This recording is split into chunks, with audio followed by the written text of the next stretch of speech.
I met my soulmate at a singles party. What? You haven't heard about them?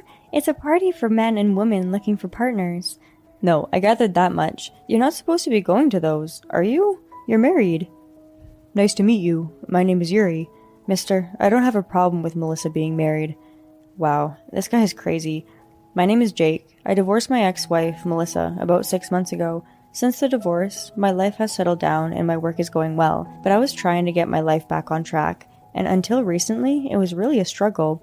My wife and I got married 3 years ago. We've known each other since college. We have been together for quite a long time, and we got married about 3 years after we both started our careers. This was the beginning of a lot of unnecessary hardship. I had heard of in-laws changing after marriage, but I never thought I would be a victim of it. I never thought that I would be victim of it. My mother-in-law was the chief of surgery at a university hospital and a workaholic, but the problem was my father-in-law and my wife, who loved him very much. Even though we had been together for a long time, I never noticed this at all. I had no idea that my wife loved her father-in-law so much. When I was a student, my wife used to refer to my father-in-law as father when talking about him. When we visited my in-laws after marriage, she called him Papa. To be honest, I didn't really care what we called him. What did Dad even mean these days? Was he just trying to be cool? When I heard Papa, I knew my wife was in love with her father-in-law. You're going to stop by my parents' house tomorrow, right? Well, I didn't plan on it. You don't have any plans, right? You should drop by. It would make Papa happy. I'll be working late tomorrow, so I don't think I can. Do you even care about my parents? What about you? Do you even care about my parents? What? Why are you talking about your parents? We're talking about my parents, my father. Oh man, that face she made was so irritating. It was the face of zero understanding of what I was trying to say. Look, why do I have to go to my in-laws' house every day since we got married? Because they're your family now, of course. But I have to work. You aren't there all night, right? You can just stop by. This is the conversation we had a week after we married. I can't see anything but a life of limbo from here on out. I have my own lifestyle. I can't show up every day like that, but if you insist on coming to my parents' house every day, I'll consider it. No, I don't want to. Right? I don't want to go to your parents' house every day either. It's the same thing. My wife started to twist and crack her neck. Is this girl for real? Hey, do you still want to talk about this? Then we can always have a marriage where we live separately. I don't want to do that. I love my wife, but I was concerned that it would interfere with my work. Why did I think that? I don't think my wife can take care of herself. I knew that if we got married and lived under the same roof, the burden on me would increase. We both have jobs and are very busy. I didn't want to have to worry about everything on my own, but my wife said to me, I will never make you do everything. We will help the cooking and cleaning. I believed her words, and we have been living together since we got married. As expected, she is putting everything on me. I think that if I give in and visit my in-laws once a week, so she'll make me go on my days off too. Well, I personally think that even once a week is a lot, but I married her. I want to fulfill her wishes to some extent, but that didn't mean I had to visit them every day, right? If you continue to talk about this, we'll have to live separately, I think. My wife went silent. Well, that was to be expected. My wife has never lifted a finger to help around the house like she promised. I'm the one who does all the housework. Without me, this house will go straight to the dump. I guess she wants to avoid that. To be honest, I don't mind doing the housework. Doing things for one person or two people doesn't really change much. But breaking a promise is unforgivable. Getting a fight about this 1 week into marriage, I wonder if we would be able to get along down the road. I had nothing but anxiety. My wife, who didn't like the idea of living separately, stayed quiet for a while, but after 2 weeks, the same thing happened again. I was already fed up, so I went to my parents-in-law's house once a week. The sarcastic old man was waiting for me. The housekeeper has taken the day off, so I'm going to ask you to take care of things around the house. What do you mean? You want me to do the housework? Man, I really hate that about you. Do I have to tell you every single time? You are so dumb. Are you really from the same university as Melissa? I can't believe it. What is it that you want me to do exactly? Cleaning the living room, toilets, baths, everything. My father-in-law shouted at me, making an awful screeching sound. What about food? Oh, you're so thoughtful, aren't you? Get it right on it, and make it good. Alright. I take out my phone and make a call. Hello? Is there any staff available tonight? Yes, for about 3 hours. Hey, who are you calling from?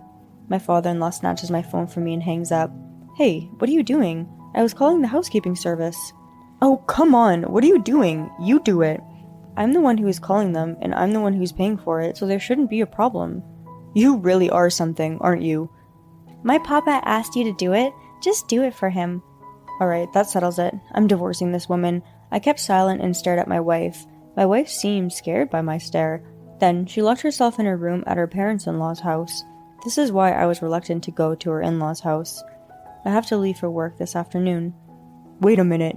This has been going on for less than a month since we got married. I knew I had no choice but to divorce her. I caught my wife when she came home later and started talking about divorce. I can't live like this anymore. Why? Why? How can you ask that? Really, I really don't know.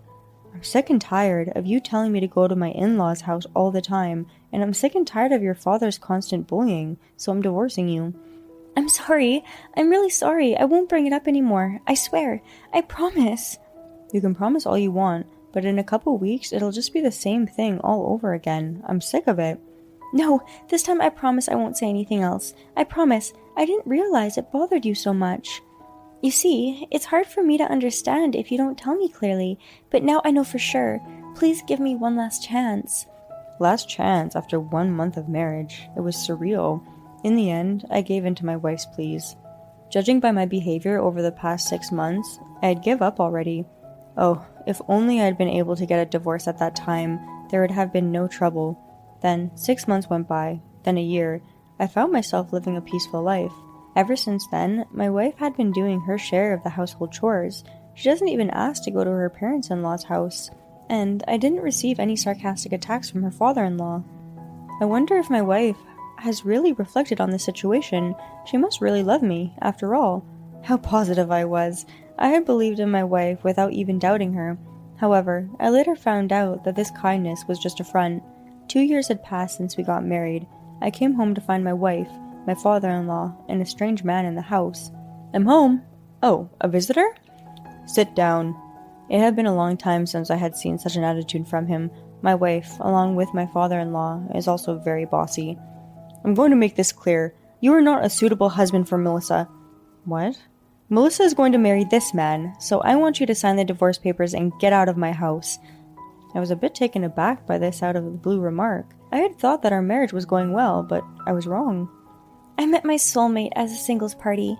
What? You haven't heard about them? It's a party for men and women looking for partners. No, I gathered that much. You're not supposed to be going to those, are you? You're married. Nice to meet you. My name is Yuri. Mister, I don't care if she is married or not. Wow, this guy's crazy. I wanted to open a clinic. That's why I wanted you to work with me, and I really wanted to avoid divorce. But since Yuri is also a doctor, I thought it would be okay, so I don't need you anymore. Oh, so that's how it is. That's why she was so reluctant to divorce. I'm such an idiot. What, I thought my wife loved me? Don't worry, Jake. I'll pay you alimony. The marriage was short, but we can come up with a reasonable amount. I'll settle for $100,000. You know that's impossible. Is that so? When you went to a singles party while you were a married woman, that's cheating. And moreover, you found a new partner there. That is a problem with the management, isn't it?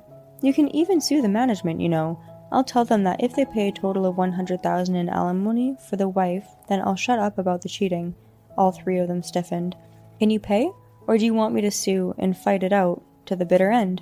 If you are opening a clinic, this lawsuit will hurt you a lot. Reputation is the most important thing for a practicing doctor. I understand. It's not an amount we can't afford. Is that all right with you? Then we'll get divorced after the transfer is complete. I left the house with the bare minimum of my belongings. I was so pissed off. I love my wife in my own way, but she was just using me for her own dreams. She must have had such ambition since her college days. I walked into my favorite bar in a daze. Hey, Jake, good evening. Aren't you on duty today? Yes, I am, but I can't have a drink. You don't look well. Malpractice? No, nothing like that. I'm getting a divorce. Without thinking about it, tears began to fill my cheeks. Boss, I'm sad. I see. I told the owner what had happened. That's not a bad thing for you, is it? Why? Because your wife has never supported you. I pried open my memory drawer of the past year. After all, you were always being asked to do this and that, weren't you? That's true. This is the first step to happiness, right? I'm sure that's the first step to happiness. Yes, it is. Time is wasted on crying. Oh, that's right. Live your life. Have fun. Thanks to the owner, I was able to look at myself objectively. What a friend I have. A week later, the alimony was transferred to my account, and I was free. I was wondering if I would be depressed, but I wasn't. I was busy working every day and leading a fulfilling life. I don't have time to be pessimistic about my divorce. All I can do is keep moving forward toward my dreams. 6 months have passed since my divorce. I was checking the news while eating breakfast. Then I noticed an article. I was so excited. I headed out, excited to share the news, but just as I was about to reach my destination, I was approached by a worthless person. "Hey, Jake!" Without suspecting anything, I turned around. "Hello, it's been a while." "Long time no see. You know, we got married." "Oh, congratulations." "Jake, you really missed out on someone special."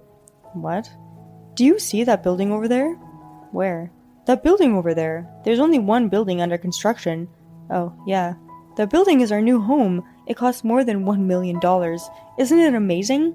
I was in a half laughing. "Do you know the market price here? You can't get $1 million for that kind of space. This is a high-end residential area. For that size, $1.5 million for the land alone, and $500,000 for the top-of-the-line stuff. That total is about $2.5 million. "That's funny. You are wrong in your calculation. If you say that, it's $2 million, isn't it?" "Well, you see, Melissa built this mansion. I'm so happy." He looks so happy. He's really boasting about her, but I crushed him mercilessly. I'm not wrong in my calculations. "What?"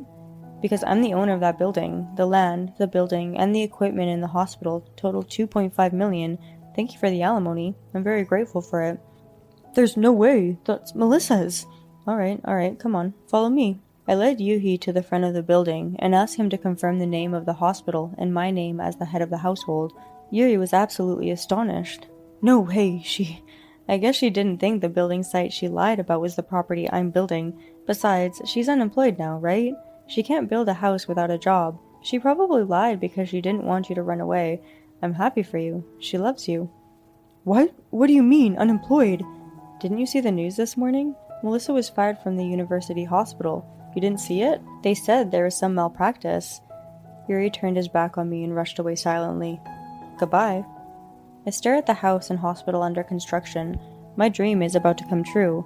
I had dreamed of the day when I could open my own practice. 6 months later, I start my ophthalmology practice. It's busy, but a rewarding job.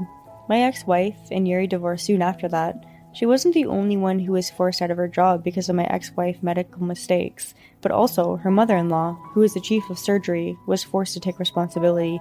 The only thing that saved her was that the patient did not die. But now, my ex-wife's dream of opening a clinic is completely lost. It's a refreshing feeling indeed. The end of my ex-wife's extravagant life. Yuri, who came for an interview, told me everything. Of course, he didn't get the job. I'm going to continue to work hard and work hard for my patients. Yuri's potential is amazing. In a bad way, of course. How could you come to an interview? I'm so glad that Jake was able to cut ties with his demented ex-wife and family and get back to a meaningful life. Thank you for watching to the end. How did you like today's story? Please subscribe to our channel if you like. See you in the next story.